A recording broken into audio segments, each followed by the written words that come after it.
Salam damai sejahtera dalam kasih Tuhan kita, Yesus Kristus. Kiranya melalui renungan hari ini, setiap hati kita disegarkan, setiap pikiran diperbaharui, dan setiap jiwa semakin dekat dengan Yesus Kristus.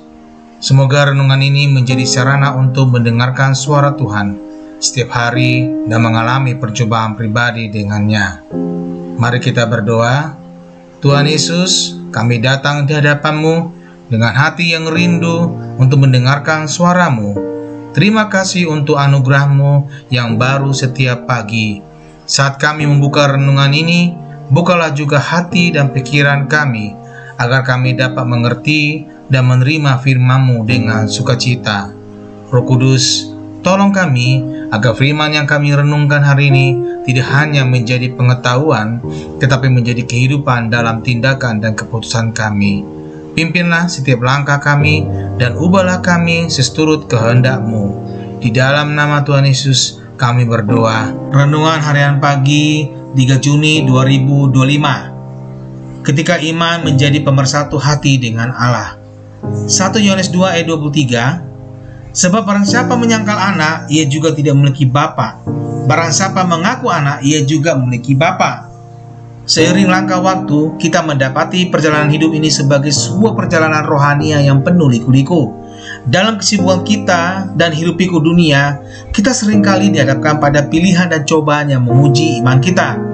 Di dalam ayat ini, kita diajak merenung tentang pentingnya menjaga iman sebagai pondasi yang menghubungkan hati kita dengan Allah. Iman bukan sekedar keinginan intelektual, tetapi sebuah perjumpaan hati yang mendalam dengan Sang Pencipta. Melalui iman, kita bukan hanya mengetahui Allah, tetapi juga menjalin hubungan yang erat dengannya.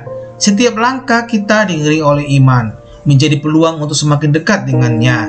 Ketika iman kita memimpin, hati kita pun menjadi pemersatu yang mengikat hubungan spiritual dengan Allah, menguatkan dasar panggilannya dalam hidup kita. Hati yang bersatu dengan Allah melalui iman membawa dampak yang mendalam dalam tindakan sehari-hari. Kasih, kebijaksanaan, dan ketekunan adalah sebuah dari hubungan yang kokoh dengannya. Dalam setiap keputusan dan interaksi, iman membimbing kita untuk mencerminkan karakternya. Oleh karena itu, menjaga hati yang bersatu dengan Allah melalui iman bukanlah hak kewajiban, melainkan juga anugerah yang memungkinkan kita menjadi terang dan garam di dunia ini. Terlepas dari godaan dan ujian yang mungkin datang, iman menjadi pilar yang kokoh dalam menjalani perjalanan rohani. Keberanian dan keteguhan berasal dari keyakinan yang teguh bahwa Allah adalah sumber kehidupan dan petunjuk kita. Dalam dunia yang penuh dengan perubahan dan ketidakpastian, iman memampukan kita untuk berkembang sebagai individu yang kokoh dan teguh, tidak tergoyahkan oleh gelombang dunia yang berlalu. Sebagai refleksi harian, marilah kita merenungkan tentang kedalaman iman kita dan sejauh mana hati kita bersatu dengan Allah. Dalam keseharian, apakah iman kita hanya menjadi kepercayaan intelektual, ataukah sudah menjelma menjadi kekuatan yang menggerakkan seluruh aspek kehidupan kita? Melalui pemeliharaan iman, kita dapat membangun pondasi yang kokoh dalam perjalanan spiritual ini, membiarkan hati kita menjadi pemersatu yang mengikat erat hubungan dengan Sang Pencipta.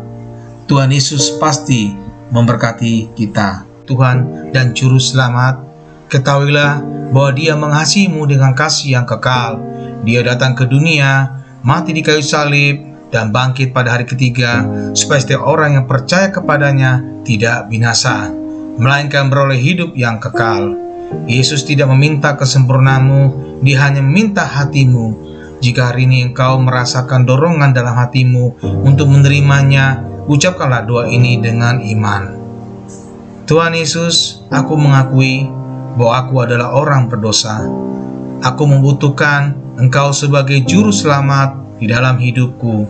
Aku percaya bahwa Engkau mati di salib untuk menebus dosaku, dan Engkau bangkit untuk memberikan hidup yang baru. Hari ini aku membuka hatiku dan menerima Engkau sebagai Tuhan dan Juru Selamatku. Pimpinlah hidupku mulai sekarang dan jadikan aku pribadi yang hidup sesuai dengan kehendak-Mu. Dalam nama Tuhan Yesus Kristus aku berdoa. Amin. Jika kamu telah berdoa dengan sungguh-sungguh, percayalah bahwa surga bersukacita atas keputusanmu hari ini. Carilah komunitas Kristen yang dapat mendampingi pertumbuhan imanmu, dan teruslah hidup dalam kasih dan firman Tuhan setiap hari. Tuhan memberkati. Amin.